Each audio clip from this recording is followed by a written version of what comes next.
रीना एक मध्यम परिवार की लड़की थी, लेकिन उसकी भाभी शिवानी एक बड़े घर की बेटी। शिवानी की शादी अभिषेक से लव मैरिज थी। अरे भाभी, ये कितना अच्छा सूट पहना है आपने। काश ऐसा मैं भी पहन पाती। अरे क्यों नहीं रीना, वैसे भी तुम्हारा और मेरा नाप तो एक ही है, जब मन करे पहन लेना। भाभी, आपको आपके पापा ने कितने अच्छे कपड़े गहने दिए हैं। मैं उनकी इकलौती बेटी जो हूँ। बेटी तो मैं भी इकलौती हूँ, लेकिन क्या करे, पापा है नहीं, पता नहीं कैसे होगी मेरी शादी। तभी वहाँ शिवानी की सास आ जाती है। अरे क्यों नहीं करेगा भाई तेरी शादी धूमधाम से, आखिर जिम्मेदारी है तो उसकी। और वो दिन भी आ जाता है जब रीना की शादी तय हो जाती है। अभिषेक, क्या हुआ? आप इतने परेशान तो कभी नहीं दिखे, कोई बात है तो बताइए मुझे। अरे शिवानी, वैसे तो शादी का सारा इंतजाम हो गया है, लेकिन गहनों का रेट तो आसमान छू रहा है। कैसे क्या करूं, कुछ समझ में ही नहीं आ रहा। थोड़ी देर में शिवानी अपने पूरे गहने अभिषेक के सामने रख देती है। ये लीजिए, गहनों का इंतजाम भी हो गया। अरे नहीं नहीं शिवानी, मैं ये गहने किसी हालत में भी नहीं ले सकता। ये तुम्हारे पिता ने तुम्हें दिया था, और तुम हो कि। तभी वहाँ सास आ जाती है। अरे तो क्या हुआ, इसकी तो हो गई ना शादी, अब किसे दिखाने हैं इसने गहने। सास गहनों का डिब्बा शिवानी के हाथ से लेकर वहाँ से चली जाती है। रीना की शादी धूमधाम से होती है और अब वो बड़े घर की बहू बन जाती है। वहीं रीना की शादी के बाद शिवानी और अभिषेक उसकी शादी के कर्जों से डूब जाते हैं। मैं सोच रही हूँ नौकरी करनी शुरू कर दूं, वैसे भी पढ़ी लिखी हूँ, आपकी थोड़ी मदद भी हो जाएगी। वैसे शिवानी, कुछ दिन कर लो तो अच्छा ही होगा, क्योंकि जरूरत भी है।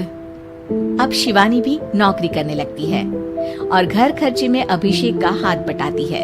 एक दिन शिवानी, रीना का फोन आया था, कह रही थी कि आने वाले त्योहार में उसके ससुराल जाना है। ठीक है माँ। अरे ठीक तो है, लेकिन एक काम कर लेना, उसके सास ससुर से लेकर पूरे खानदान के कपड़े मिठाइयाँ सब ले आना, और हो सके तो रीना के लिए छोटे से कान में पहनने के बूंदे भी।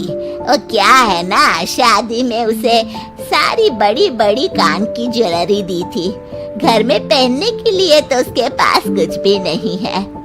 शिवानी सोच में पड़ जाती है कि वो क्या करे, क्योंकि कर्जों और घर के खर्चों के बाद तो पैसे बचते ही नहीं थे। शिवानी फिर अपने पिता को फोन करती है और उनसे पैसे मांगती है।